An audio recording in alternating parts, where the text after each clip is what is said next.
ما شاء الله لا حول ولا قوة إلا بالله العلي العظيم. أعوذ بالله من الشيطان الرجيم. بسم الله الرحمن الرحيم. الحمد لله رب العالمين، والصلاة والسلام على أشرف الأنبياء والمرسلين، خاتم النبيين، رحمة للعالمين، وبالقاسم محمد الصلاة والسلام على مولى الكونين، إمام المغربين والمشرقين، أبا الحسنين، أمير المؤمنين علي بن أبي طالب، وأهل بيته الطيبين الطاهرين المعصومين المظلومين. أما بعد، فقد قال الله سبحانه تبارك وتعالى في القرآن المجيد: بسم الله الرحمن الرحيم. الذين ينقضون عهد الله من بعد ميثاقه ويقطعون ما أمر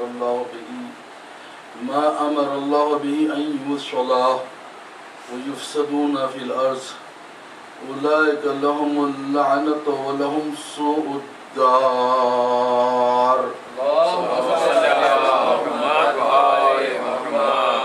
صاحبان ایمان، صلہ رحم اور قطع رحم کے بارے میں قرآن کی وہ شدید ترین آیت جو سورہ رعد قرآن کا 13واں سورہ ہے، اس کی 25ویں آیت، جس میں جو لوگ آپسی رشتہ داریوں کو برقرار نہیں رکھتے، تعلقات کو استوار نہیں رکھتے اور کشیدگیوں کو نہیں مٹاتے، ان کے بارے میں سخت ترین وعید ہے اس آیت۔ آپ دیکھیں، صلہ رحم جو ہے انسانی زندگی کو کامیابی کی منزلوں پر لے جانے والا وہ نسخہ ہے جس کو اللہ پسند کرتا ہے، اس کا نبی پسند کرتا ہے، ائمہ پسند کرتے ہیں۔ آپ کو اس کی شان میں آیتیں ملیں گی، احادیث ملیں گے، اقوال ائمہ ملیں گی، کیونکہ رشتہ داروں کی مدد کے بغیر، ان کی اعانت کے بغیر زندگی بے لذت و بے مزہ ہو کے رہ جاتی ہے۔ جب انسان خاندان، قبیلہ، اعزاء، اقربا، ان کے ساتھ محبت، ہمدردی، احسانات، ایک دوسرے کی مدد کے ساتھ جب زندگی گزارتا ہے تو اس زندگی کا لطف اور اس کی لذت الگ ہی ہوتی ہے۔ جب انسان خاندان اور قبیلے سے کٹ جاتا ہے تو پھر یہ زندگی وبال بن جاتی ہے، عذاب الہی بن جاتی ہے۔ اب آپ دیکھیں، بڑے بڑے کام جو ہیں، احکام یہ ہے کہ تم آپس میں رشتہ داروں کے پاس، بھائیوں کے پاس، بہنوں کے پاس، قبیلے میں، خاندان میں جاتے آتے رہو، تعلقات برقرار رکھو، رشتہ داریوں کو تعلقات اپنے برقرار ہوتا ہے کہ ایک تو اس کا دنیاوی فائدہ یہ ہوتا ہے کہ ایک دوسرے کے معاملات میں اعانت ہوتی ہے، بھائی بھائی کے پاس جا رہا ہے، بھائی بہن کے پاس جا رہے ہیں، رشتہ داروں کے پاس جا رہے ہیں، لازمی ہے جب جاتے ہیں تو کچھ تحفہ مال لے جاتے ہیں۔ پوچھا گیا یا رسول اللہ اگر مال دنیا سے نہ ہو، رشتہ داروں کے پاس جب جائیں تو کیا کریں؟ کہا کہ نہیں لے جا سکتے، اتنی استطاعت نہیں ہے، مقدور نہیں ہے، کم از کم جا کے سلام ہی کر کے آؤ، مگر جاؤ۔ اس کا فائدہ کیا بتایا گیا؟ ایک بھائی دوسرے بھائی سے ملنے جا رہا ہے، بھائی بہن سے ملنے جا رہا ہے، یہ طریقہ تھا نا، آپ گزشتہ مجلس میں سنیں آپ، مطلب کربلا روزانہ شہزادی زینب سے ملنے جاتے ہیں، روز۔ یہ سیرت بنی ابا عبداللہ حسین کی، جب جاتے تھے تو لازم ہر بھائی کو بھی اپنی بہن کے گھر جانا چاہیے جب محبت کا تقاضا کرتے ہیں. تو اس کا اسلام نے فائدہ کیا بتایا؟ استحکام، ترقی، خوشحالی، دنیا میں برکت، آخرت میں مغفرت. ایسے نہیں کروں، حدیث ہے آپ کے سامنے بیان کروں. تو بظاہر دیکھنے میں چھوٹی سی حدیث ہے رشتہ داروں سے ملنے جانے میں، لیکن اس میں آپ دیکھیے کتنے بڑے بڑے اجر و ثواب حضور نے بیان فرمائے. فرماتے ہیں کہ جب ایک رشتہ دار دوسرے رشتہ دار سے ملنے جاتا ہے، تحفہ لے جاتا ہے، کوئی مال لے جاتا ہے، یا ویسے ہی جاتا ہے، ملنے جاتا ہے، تو فرماتے ہیں پروردگار عالم اس کو 100 شہیدوں کا ثواب دیتا ہے. ایک شہید، 2 شہید نہیں، 100 شہید. کتنی بڑی بات ہے. وہ بھائی بھائی سے ملنے کے آگے 10-15 منٹ بیٹھے، جو بھی آپ کو پریزنٹ کرے، ٹھنڈا گرم کھائے پیے، 2 بھائی ہنستے بولتے نکل کے آگے. پر اتنی محبت کافی ہے. اس میں محبتوں میں، اخوتوں میں اور مضبوطی آئے گی، تقویت آئے گی. ہاں، اور انسان ایک دوسرے کے کام نکلیں گے، خیر و برکت ہو. تو فرماتے ہیں ایک شہید نے 100 شہیدوں کا ثواب ہے. کتنی 5-10 منٹ میں، آدھے گھنٹے میں، گھنٹے میں. خرچ کیا ہوا آپ کا؟ کچھ بھی نہیں ہوا. 100-200 روپے ہوں گے، پیٹرول کا ہی خرچہ ہوا، وقت گیا آپ کا. لیکن برکتیں دیکھیے، 100 شہیدوں کا ثواب. دوسرا بھی فرماتے ہیں ملنے کے لیے جو گیا، ہر قدم پر اللہ اس کے 40,000 درجہ جنت میں بلند فرماتا ہے. ہر قدم، ہر قدم. جتنے قدم وہ چل کے گیا ملنے کے لیے، جب مل کے واپس آتا ہے تو اسے 100 برس کی عبادت جو اس نے خلوص کے ساتھ کی ہے، وہ اجر و ثواب دیا جاتا ہے. صلی اللہ علیہ محمد. کتنے بڑے بڑے فائدے ہیں اسلام میں، کتنے بڑے بڑے اجر و ثواب ہیں. تو یہ آیت کیا بتا رہی ہے؟ سورہ رات 13واں سورہ 25ویں آیت. اس کے بعد کی اس سے پہلے کی آیتیں اور 22 سے 24 سورہ رات کی، اس میں بتایا گیا ہے کہ جو رشتہ دار آپس میں مل کے رہتے ہیں اور نیک ہوتے ہیں، جو اللہ کے لیے ان پہ جو تکالیف گزرتی ہیں اس کو برداشت کرتے ہیں، پابندی سے نماز پڑھتے ہیں، اور علانیہ اور پوشیدہ اللہ کی راہ میں خرچ کرتے ہیں، ہر برائی کو اچھائی سے بدلتے رہتے ہیں. یہ رشتہ دار جب خوبیاں آتی ہیں، جب ان میں میرٹس آتے ہیں، جب یہ ٹیلنٹس آ جاتے ہیں، تو کیا فرما رہے اس میں ہوتا کیا ہے؟ ہمارے یہ اور جتنے ان کے رشتہ دار ہیں، جنات عدن ومن صلح من آبائهم وازواجهم وذریاتهم والملائکۃ يدخلون علیہم من کل باب. یہ سب سورہ رعد جو قرآن کا 13واں سورہ ہے، 25ویں آیت کی تلاوت، جس میں پروردگار عالم آپس کی رشتہ داریوں کو استوار رکھنے کے بارے میں،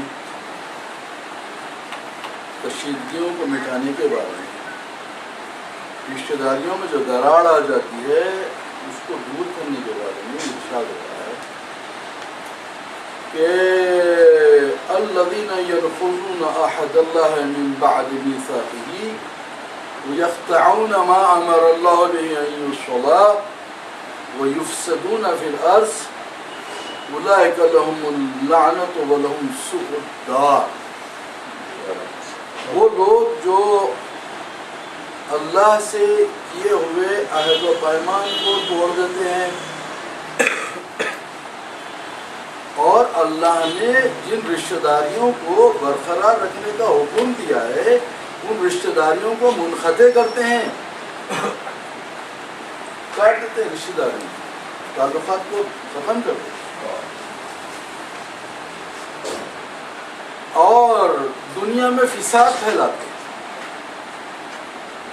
اولئک لهم اللعنۃ ولهم سوء الدار.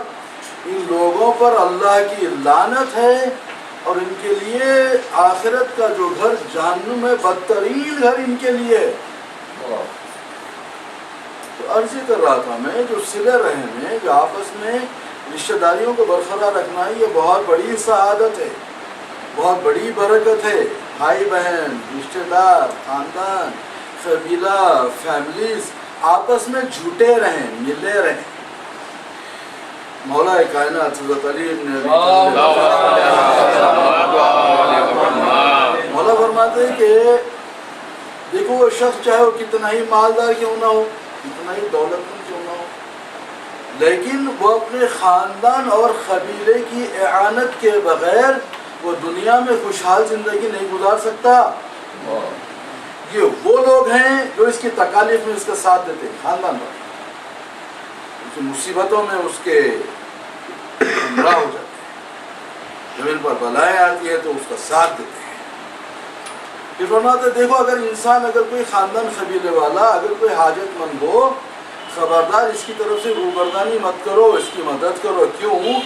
آج تم اس کی مدد کرو گے ان دو ہاتھوں سے، جب کل تم کا مدد کرے گی تو کئی ہاتھ تمہاری مدد کریں گے۔ بے شک مولا کائنات ہو خاندان قبیلہ جو اس کا اثر امپیکٹ آپ دیکھیے۔ آپ اسلام میں، اسلام کو جو کامیابی ملی، سربلندی ملی، جو عروج ملا، جو عظمت ملی، وہ یہی خاندانی اتحاد و اتفاق تھا۔ جناب ابو طالب کی کیا بابرکت وہ تھی، جس میں نبوت بھی پروان چڑھی، اسی گود میں امامت بھی پروان چڑھی، اور جذبہ جانثاری صلہ رحم کی اس سے بہترین مثال دنیا میں نہیں مل سکتی جو جناب ابو طالب نے دنیا کے سامنے پیش کی۔ وہ کیا تھا؟ جناب ابو طالب کی جو سعادتیں تھیں وہ دو، ایک تو ابو طالب کی ہمت، دوسرے ابو طالب کی ذریت و اسلام اور بانی اسلام کے کام ہے۔ کیا کرتے تھے؟ بچپنے ہی سے اپنی اولاد کو جانثاری کی تعلیم دی ابو طالب نے۔ جانتے تھے حضور کی جان گرامی بڑی قیمتی ہے، بھائی کا بیٹا بھتیجا ہے۔ اب دنیا میں کوئی یہ مثال نہیں ملتی کہ اگر کوئی اپنے بھائی کے بچے کو اگر قتل کر دینا چاہے، اگر اسے مار ڈالنا چاہے تو اپنا بھائی اپنی اولاد کو اس کے بستر پہ لٹائے۔ کہاں ہے اتنی بڑی جانثاری کہیں نہیں ہے۔ لیکن جو تربیت بچپنے سے ابو طالب نے بھی، جناب کبھی ایسا کرتے حضور کو کبھی علی کے بستر پہ سلاتے، کبھی عقیل کے بستر پہ سلاتے، کبھی جعفر کے بستر پہ سلاتے۔ اور آپ دیکھیے یہ جو جانثاری کی تربیت تھی، کربلا میں جو اولادیں کام ہیں یہی بھائیوں کی تھی۔ صلوات اللہ محمد۔ اسلام کی جنگیں دیکھ لیجیے شروع سے، بدر، احد، خندق، خیبر، حنین، صفین، جمل، کچھ بھی دیکھ لیجیے، وہاں پہ یہی چاند اور ستارے نظر آئیں گے۔ ابو طالب کی چاند، ابو طالب کے ستارے، جو جذبہ جانثاری میں تھی۔ دوسری چیز جو اسلام کے کام آئی وہ تھی جناب خدیجہ کی دولت اور جناب خدیجہ کی اسلام کی خدمت، بانی اسلام کی خدمت۔ یہ بیوی نے جو خدمت کی ہے کوئی معمولی خدمت نہیں کی۔ ساری جناب خدیجہ کی دولت اسلام کی ترویج کے لیے ختم ہو گئی۔ آج اس کی بیٹی کوئی ازدواج میں جانا چاہتی ہے، دعوت میں جانا چاہتی ہے تو اس کے مناسب لباس نہیں ہے۔ اور دولت کا یہ آتا کہ 1,000 اونٹ سامان لے کے تجارت کا جاتے تھے، 1,000۔ اور بھی حالت یہ ہوتی تھی جب دولت کے انبار لگائے جاتے تھے تو اس طرف کی چیز کوئی نظر نہیں آتی تھی۔ یہ ہے جناب خدیجہ کی دولت۔ جب بنی امیہ اور بنی عباس جب دولت مند ہوئے تو انہوں نے اس وقت کے ان کی ذریت میں سے، ان کی اولاد میں سے کہا کہ اگر آپ چاہو تو جناب خدیجہ کی جو دولت تھی ہم واپس کرنا چاہتے ہیں۔ کہا تم خدیجہ کی دولت تم کہاں واپس کر سکتے ہو؟ آج جو اسلام کی سرحدیں ہیں وہ ختیجہ کی دولت کی سرحدیں ہیں. تو کہہ کہ ہمارے پاس رہے گا کیا؟ تو کہا تم نہیں دے سکتے. جیسا جیسا زمانہ بڑھتے جائے گا ختیجہ کی دولت بڑھتی جائے گی. صلوات اللہ محمد. دوسری بات،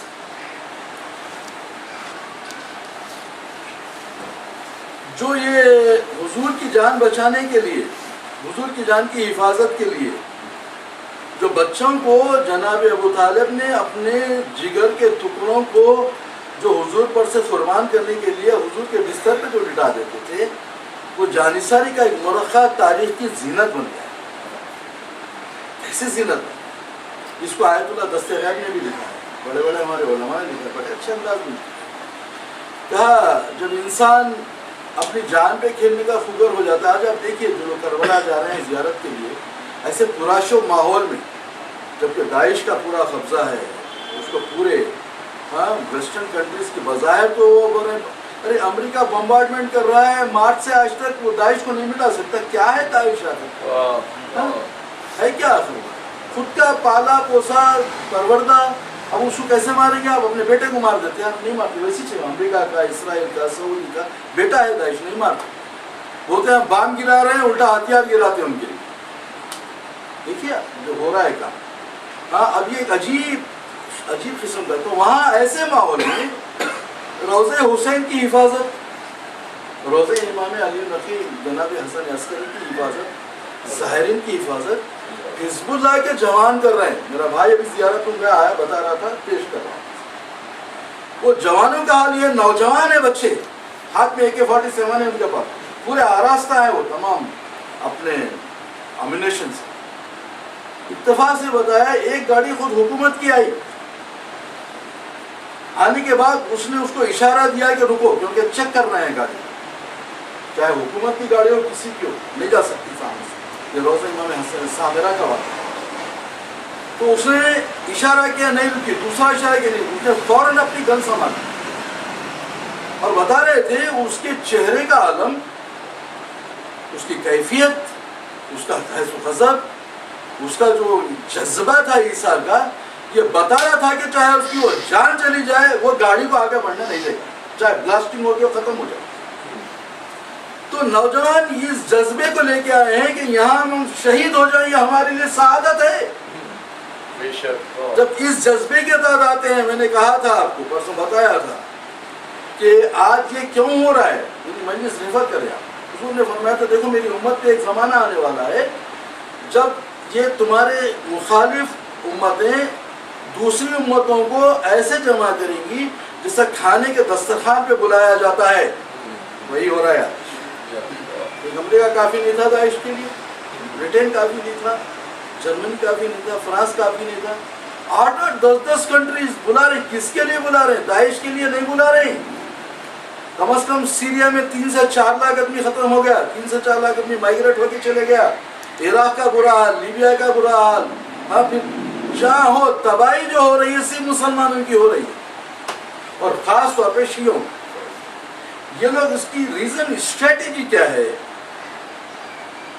ایران کی طرف سے یہ ان کی سمجھ میں یہ آیا کہ خلیج جتنا ہے ایران اس پر اپنا اثر اور رسوخ استعمال کرنا چاہتا ہے، یہ اپنا ہمنوا بنانا چاہتا ہے. تو اس کے اگینسٹ میں ساری پولیٹکس حرکت میں آ گئی، پوری اسٹریٹجی حرکت میں آ گئی. بولے یہ حال ہے نا. تو حضور نے کیا فرمایا تھا؟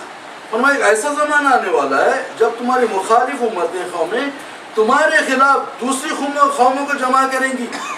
امریکہ کافی تھا، سب تھا، یہ سب کو کیوں بلا رہا ہے؟ یہ حدیث کو دیکھیے، اس کو کمپیئر کیجیے. جیسے دسترخوان پہ کھانے کے لیے بلایا جاتا ہے. پوچھا یا رسول اللہ کہ اس وقت ہم تعداد میں کم ہوں گے؟ بولے نہیں، تعداد بہت ہوگی تمہاری، لیکن کوڑا کرکٹ کے مانند نہیں، کچرا، اسکریپ، گاربیج، کوڑا کرکٹ کے مانند ہوں گے. اور یہ ہوگا دشمن کے دل سے اللہ تمہارا خوف نکال دے گا، تمہارے دلوں میں کمزوری ڈال دے گا. کیوں دشمن کا خوف نکلے گا؟ 52-54 کنٹریز ہے، ڈر کے مرنا تھا نا. اور کریں گے تو پورے مل کے اگر ہمارے بھی تو ہمارا کیا اشر ہوگا؟ نہیں، یہ مست ہے اپنی عیش و آرام میں. ان کو کوئی کنٹری سے مطلب نہیں ہے. یہ ایک مسلم دوسرے مسلم کو کاٹنے میں لگا. آپ دیکھ لیجیے, میں جو کہہ رہا ہوں یہ آئے سامنے حالات ہے آپ. ایک دوسرے کی کاٹ میں, ایک دوسرے کے دشمن مفتیوں کو خرید لیے. حکومت جو بول رہی مفتی وہی بول رہا. ارے یہ جہاد النکاح کیا ہے؟ ایک عورت 200 لوگوں سے نکاح کر سکتی جہاد. یہ عجیب عجیب تماشے ہو رہے ہیں. اسلام کی تصویر کو مسخ کر کے رکھ دینا, ان کا مطلب یہی ہے کہ اسلام پنپنے نہ پائے, بس اسلام کی جڑیں کاٹ دو. لیکن یہ جڑیں کبھی کٹنے والی نہیں ہے. ان الدین عند اللہ الاسلام. اللہ کی نظر میں آدم سے لے کے خاتم تک اگر کوئی دین ہے تو وہ ہے اسلام. یہاں تک بات ہوئی. اس کے بعد فرماتے ہیں کہ یا رسول اللہ وہ ہمارے دلوں میں کمزوری کیا ہوگی؟ ہمارے دلوں میں کیا کمزوری ہوں گی؟ مسلمانوں میں کیا کمزوری ہوگی؟ صاحبان اسلام میں کیا کمزوری ہوگی؟ تو کہا دنیا کی محبت اور موت کی ناپسندیدگی. صلوات اللہ محمد. اتنی دنیا کی محبت ہے کہ مرنا ہی نہیں چاہتے, آخرت پہ آپ کا یقین نہیں ہے, تو لازمی نتیجہ کیا ہوگا؟ شکست, ذلت, رسوائی. اس لیے مظلوم کربلا نے کیا کہا؟ ذلت کی زندگی سے عزت کی موت اچھی ہے. صلوات اللہ محمد. حریت, آزادی. تو پھر کیا فرماتے ہیں؟ دیکھو مجھے خوف ہے ان 3 باتوں کا. بات آئی ہے تو عرض کر رہا ہوں. عالم کی لغزش, یہ باتیں جب رونما ہوں گی, عالم کی لغزش, منافق کی قرآن کے ذریعے کج بحثی, نالج کچھ بھی نہیں رہیں گی, منافق نہیں کا, دشمن اسلام کا, لیکن وہ قرآن کی آیتوں کو لے کے آپ کے خلاف استعمال کریں گا, آدھا مطلب لے لیں گا, آدھے سے لڑیں گا. تیسرے, دین کے نام پہ لوگوں کی گردنیں اڑانا. آ گیا وقت. جب یہ صورتحال ہو جائے تم خود اپنے کو قصوروار ٹھہرانا. صلوات اللہ محمد. کیونکہ تم دیندار نہیں ہیں. آج سیریا میں آپ جا کے دیکھیے, عراق کی حالت دیکھیے. آپ جا کے اگر نماز کا وقت ہو گیا, اس سے پہلے 10-15 سال پہلے وہاں جاتے تھے, بھئی نماز کا وقت آ گیا, وہیں المسجد, دیکھ کے ہنس کے, کسی نہیں ہنسی کس کے بتا شف ہادہ حصل مسجد, یہ مسجد پوچھنے آیا ہے, بتا اس کا ہے. یہ مسلمانوں کا حال تھا. مسجد میں جا کے دیکھے حال کیا ہے مسجد کا. کوڑا کرکٹ, میں نہیں بول سکتا پوچھ کیا ہے, بس کوڑا کرکٹ بول سکتا ہوں, اس سے اور زیادہ ہے نہیں بول رہا ہوں. جب مسلمان اپنے اسلام کے اصول بھول گیا تو مسلمان ہی کا باقی رہا, وہ تو عذاب کا مستحق ہو گیا. ان کے پاس نہ دین ہے, نہ ایمان ہے, نہ نماز ہے, نہ روزہ ہے, صرف نام کے مسلمان ہیں یہ لوگ, دنیا کے خواہش مند.